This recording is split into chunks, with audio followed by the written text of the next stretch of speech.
फिल्में और फिल्मों की कहानी किसी के असली जिंदगी से कम नहीं होती। यहाँ ऐसे भी लोग हैं जिनकी जिंदगी फिल्मी कथानक जैसी होती है, पर ऐसे लोगों का अंत भी भयानक होता है।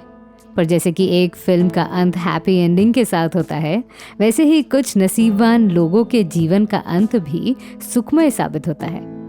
आज इतनी दार्शनिक जैसी बात इसलिए हो रही है क्योंकि आज हम ऐसे एक्टर की कहानी लेकर आए हैं जिसने 50 का दशक अपने गजब अभिनय के बल पर कामयाबी हासिल की, पर खराब किस्मत के कारण उनका जीवन कष्टदायक रहा।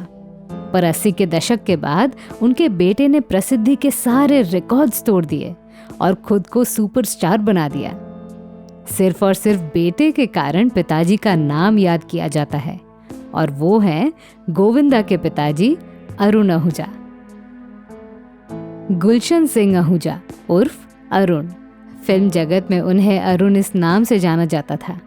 गुलशन के अरुण बनने की कहानी ये थी कि उनकी पहली फिल्म के दौरान वो रातों रात सुपरस्टार बन गए थे और इस फिल्म में उनके किरदार का नाम अरुण था। इसी कारण से उन्होंने अपना नाम बदल दिया।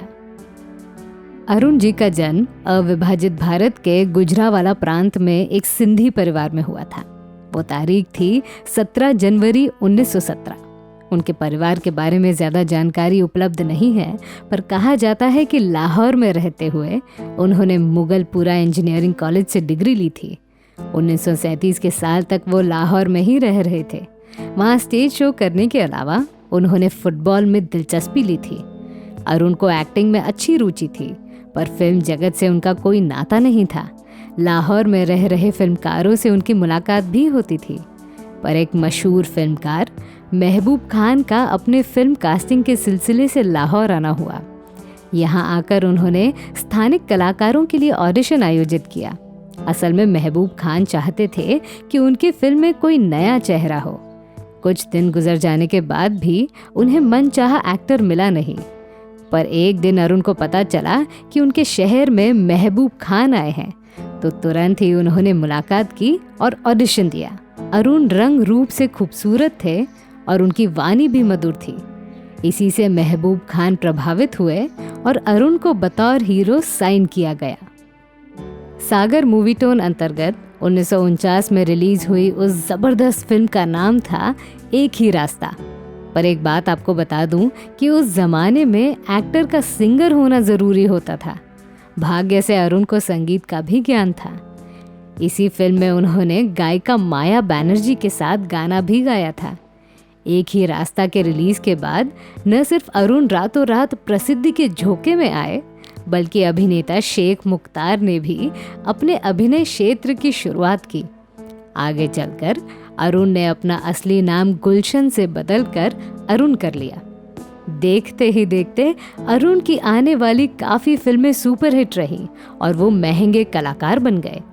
1940 की सुपरहिट फिल्म औरत ने भी अरुण के करियर को उड़ान भरने में मदद की। आपको बता दूं कि मदर इंडिया फिल्म असल में औरत की रीमेक थी, जिसमें मुख्य अभिनेत्री सरदार अख्तर के पति के रोल में अरुण थे। जब औरत फिल्म को फिर से बनाया गया, तब अरुण का किरदार राजकुमार ने निभाया था। औरत के बाद 1941 की बम्बई की सैर भी सुपरहिट रही। उसके बाद 1942 की रिटर्न ऑफ तूफान मेल ने बॉक्स ऑफिस के सारे रिकॉर्ड्स तोड़ दिए। लगातार मिलती रही सफलता के कारण अरुण माला माल भी हो गए थे। मुंबई के बांद्रा इलाके में उन्होंने आलीशान बंगलो भी खरीद लिया और सह अभिनेत्री निर्मला से शादी भी कर ली। निर्मला और अरुण की मुलाकात फिल्म सवेरा के शूटिंग के दौरान हुई और देखते ही देखते 1945 के साल में उन्होंने शादी कर ली। 50 का दशक लगते लगते उन्होंने लगभग 30 से अधिक फिल्मों में काम किया था। बेटी, हॉलिडे इन बॉम्बे, सवेरा, शंकर पार्वती, अंधेरा, कारवां, आम्रपाली, 40 चोर, खूनी, उषा हरण, जय महालक्ष्मी, औलाद, ये वो फिल्में हैं जिनमें अरुण ने कमाल का अभिनय किया था। फिल्म जगत में एक बात हमेशा कही जाती है कि जो इंसान जिस काम में एक्सपर्ट हो उसे वही काम करना चाहिए। लगातार आए पैसे के मोह में पड़कर अरुण ने प्रोड्यूसर बनने का फैसला किया और 1948 के साल में सहरा और जय है साजन जैसी फिल्में बनाकर बर्बादी का रास्ता बना दिया, क्योंकि उनके 2 फिल्मों में सिर्फ एक फिल्म को रिलीज किया गया और वो भी काफ़ी फ्लॉप रही, जिसके कारण अरुण भारी कर्जे का शिकार हो गए।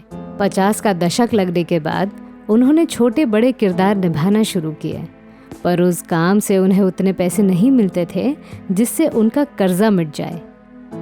और उस जमाने में नए कलाकारों के आने के कारण फिल्मकारों ने अरुण को बुरी तरह से भुला दिया था। दिन महीने साल गुजर गए पर उनका कर्जा नहीं मिटा। इसी कारण से उन्होंने अपना बंगला बेच दिया और मुंबई के बाहर विरार में रहने लगे। एक इंटरव्यू में अरुण की बीवी निर्मला बताती हैं कि समंदर किनारे बसा बंगलो बेचने के बाद वो विले पार ले आए। उसके बाद वो लोग विरार के चाल में रहने लगे, जहां मशहूर अभिनेता गोविंदा ने जन्म लिया था। अरुण की कहानी अपने आप में बहुत चीज़ों को बयां करती है कि अगर गलत फैसले लोगे तो अंजाम भी बुरा होगा। अरुण आहूजा चाहते तो थोड़ा रुक सकते थे। समय से पहले उन्होंने प्रोड्यूसर बनने का फैसला कर लिया।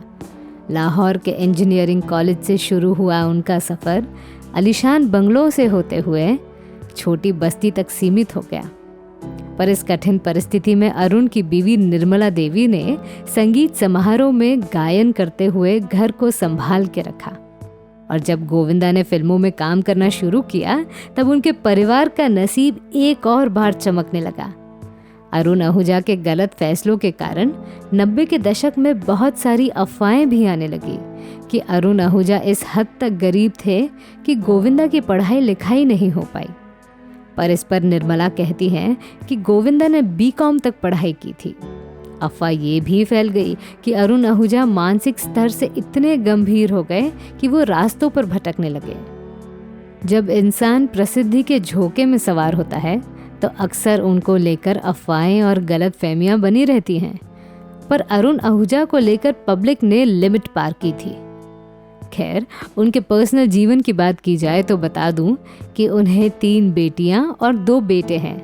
आज के समय अरुण के सभी बेटे और पोते पोतियां काफ़ी हद तक प्रसिद्ध हैं। उनमें गोविंदा और मशहूर कॉमेडियन कृष्णा अभिषेक का नाम सबसे ऊपर आता है। अरुण आहूजा का अंत समय भी काफ़ी कठिन रहा। 1996 में पत्नी के निधन के बाद 1998 में अरुण ने भी आखिरी सांस ली थी। कहा जाता है कि गोविंदा ने जब आलीशान बंगलो खरीदा तब अरुण ने अपने बेटे के साथ उस बंगलो में रहने से मना किया था। उन्हें विरार से इतना लगाव था कि अंत समय तक वो वहाँ से बाहर निकले नहीं।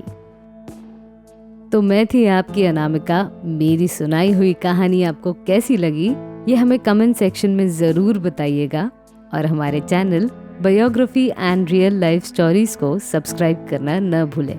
नमस्कार।